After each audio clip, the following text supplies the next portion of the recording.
Hi, hello, welcome to Spell Day. We're covering a spell every single day of the year from the 5e PHB +3. Those +3 spells are homebrew spells. We're at +1 at the moment. You can go back in the playlist to find it, and today's spell is Planar Ally.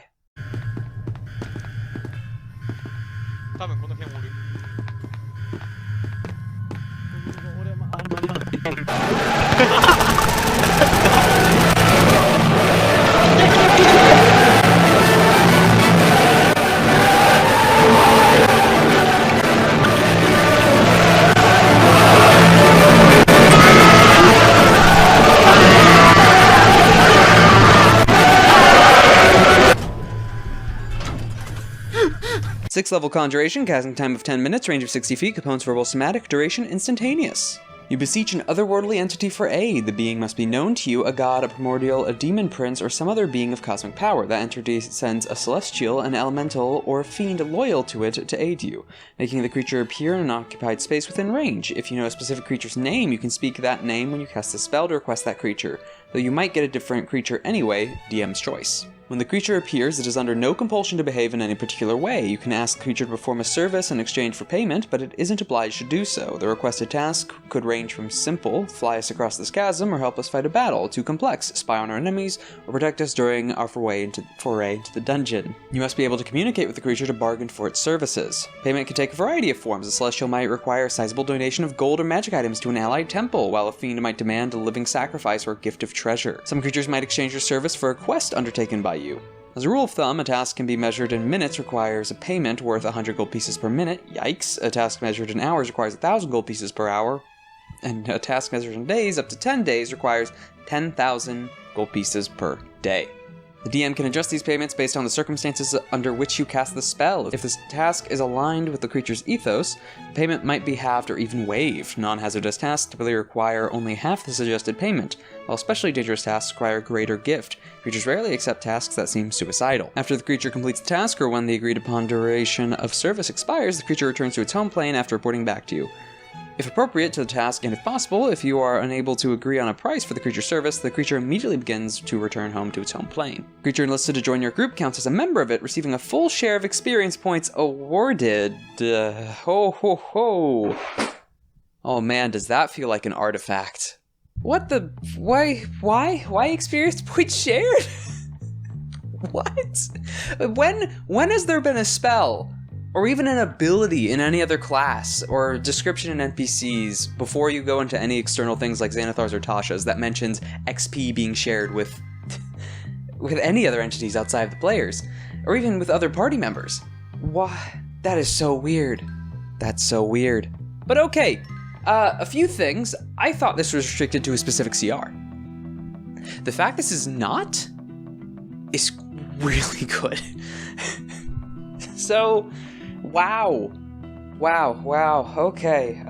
This is a funky one, namely because it's the spell with no rules, and all the rules. 6th level Conjuration, 10 minutes to cast, duration instantaneous, but that's because it has specific durations within the listed spell, and also not. The only limit on duration really is 10 days, max. The fact there is no CR cap. I thought this had a CR cap. I think I'm getting it confused with Conjure Celestial, or Summon Celestial. The one that, it's limited to CR6. This is not. This is just an ally. You beseech some greater planar entity, and it sends something to help you. Or, if you know the name of a specific planar entity that's not like one of the big ones, it can come directly to help you. You can't summon those entities of cosmic power, but you can summon their underlings and specific ones if you know their names. And it doesn't say true name. It just says name. So that crazy legend of a demon you heard about a long time ago, hey, if they're willing to take whatever it is just to be summoned, they're gonna go for it. Isn't that basically how Into the Abyss starts? Right? He's trying to summon just a random demon and the Demigorgon itself just comes in. Yeah, that's a cosmic power thing, entity kind of scale, but okay, so when it comes to talking about this spell, it's difficult, because it's the spell that decided to just mash in 100 other ones. How to put this? There's a reason it's called Planar Ally and not Celestial Ally or Fiend Ally, because it's any and all of them. It is specifically one target when you cast the spell. And again, if you know their name, you don't even have to beseech that greater entity. You could just ask for the specific creature.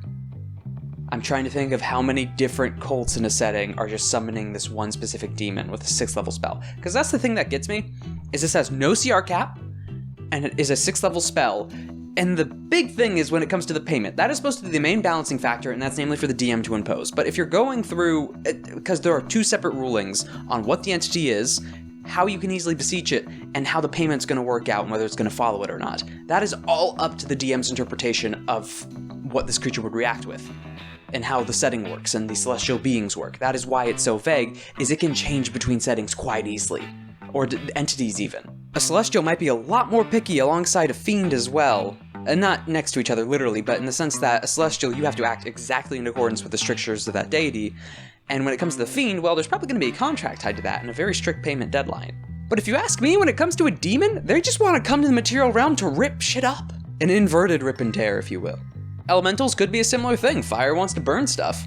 And that's just counting the broad strokes. We're not even getting down to basic entities. And because it can be so specific, that massive, ridiculous gold cost for the spell, you can waive that. That's just for if you don't interpret anything, or you don't want to change it into anything else, or have it be a service. If you just want to label it as some kind of gold. Which, man, that is expensive. And the creature can leave at any time. It does have to leave after a max of 10 days, but it can leave at any time. It can reject you. You just summon it. It's the fact there's no CR limit and this is only a 6th level spell. Because there's like... oh, I'm sorry. Conjure... Is Fae not on this list? Fae's not on the list. But anywho, to the point that I was going to start with that. There are so many other summon spells, like even Conjure Fiend or Summon Celestial. Like those are limited by a CR, and usually at the point, at the ones before expansion spells, but in this book, they're not that worth it. At least the single entity ones, because of action economy to one extent, but the concentration to hold them here, oh my god, this isn't concentration. This is just an invite, and it's to any entity of a specific CR. That's why there's so much DM discretion on how the spell actually functions and what's summoned. Whenever you cast this, the DM then goes, okay, what will not break this fight, or what can help in this fight, or what will actually be pretty fun to throw in if their patron's backstabbing them. Though if I remember correctly, only Cleric gets this? I don't remember any other specific class this is tied to. Oh, the every once in a while reminder again. For most spells, I don't look up the classes that get this ahead of time. Sometimes there's memory, but I try to just look at the spell on its own merits.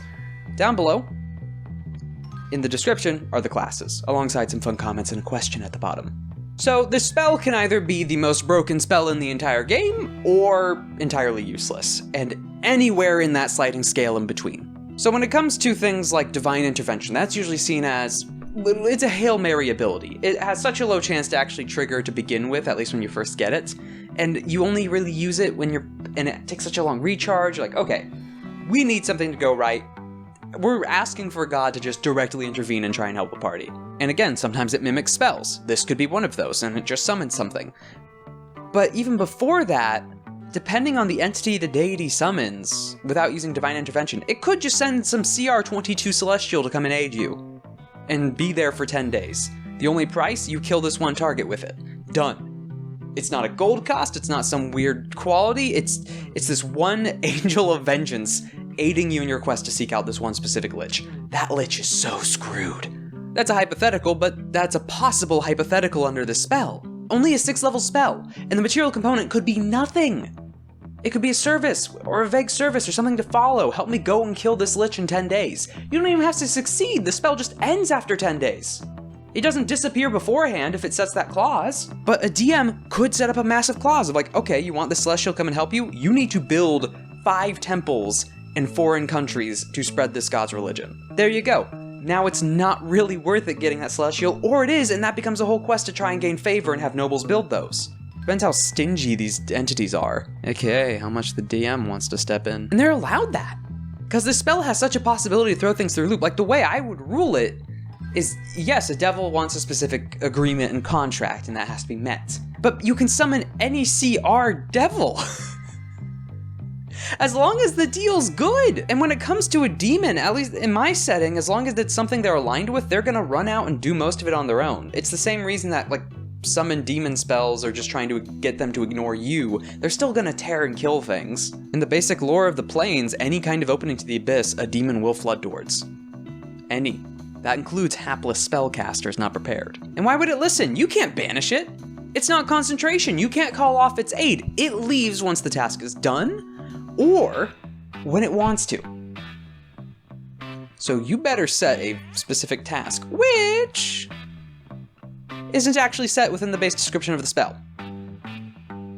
It's implied. They are not bound to any word or agreement, hence the whole arrangement and agreement in the first place. Those are all notes. The entire second half of that spell are all notes for the DM. They're all notes on how this interacts with the campaign party and how you should balance this, or not ways of balancing it. This is it's a player can pick this up, and it's probably still a player spell because combat aid, getting some planar entity come in and bump something off for you. But all the implications and how this works and the actual workload, that's all on the DM side of things.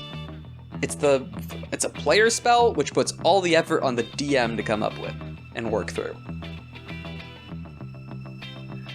Man, oh. So we have another duel rating, and this one is the weirdest one. We have a 10 out of 10 and a 1 out of 10. It's not a coin flip, it's entirely on how the DM interprets it and uses it and the setting it's in. Entirely. This spell changes its meaning and what it can do, not from just page to page, not from book to book, not just from, oh my god, setting to setting, but from table to table.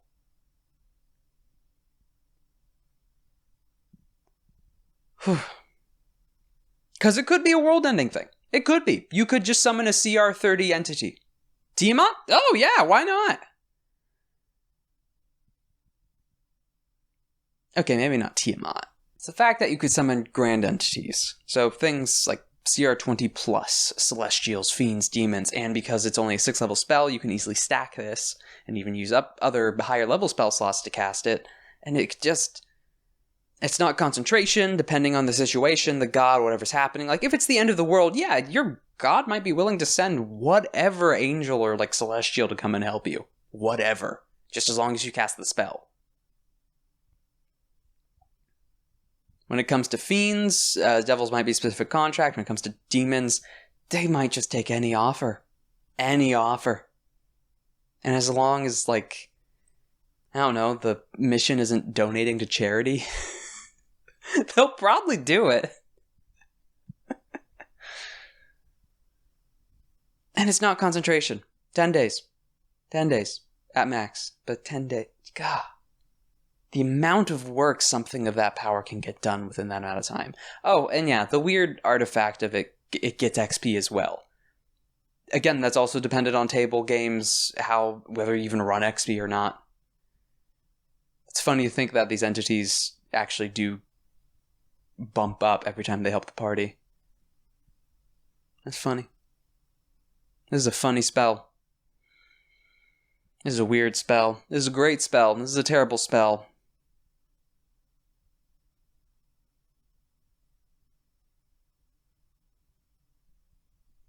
It's a table spell.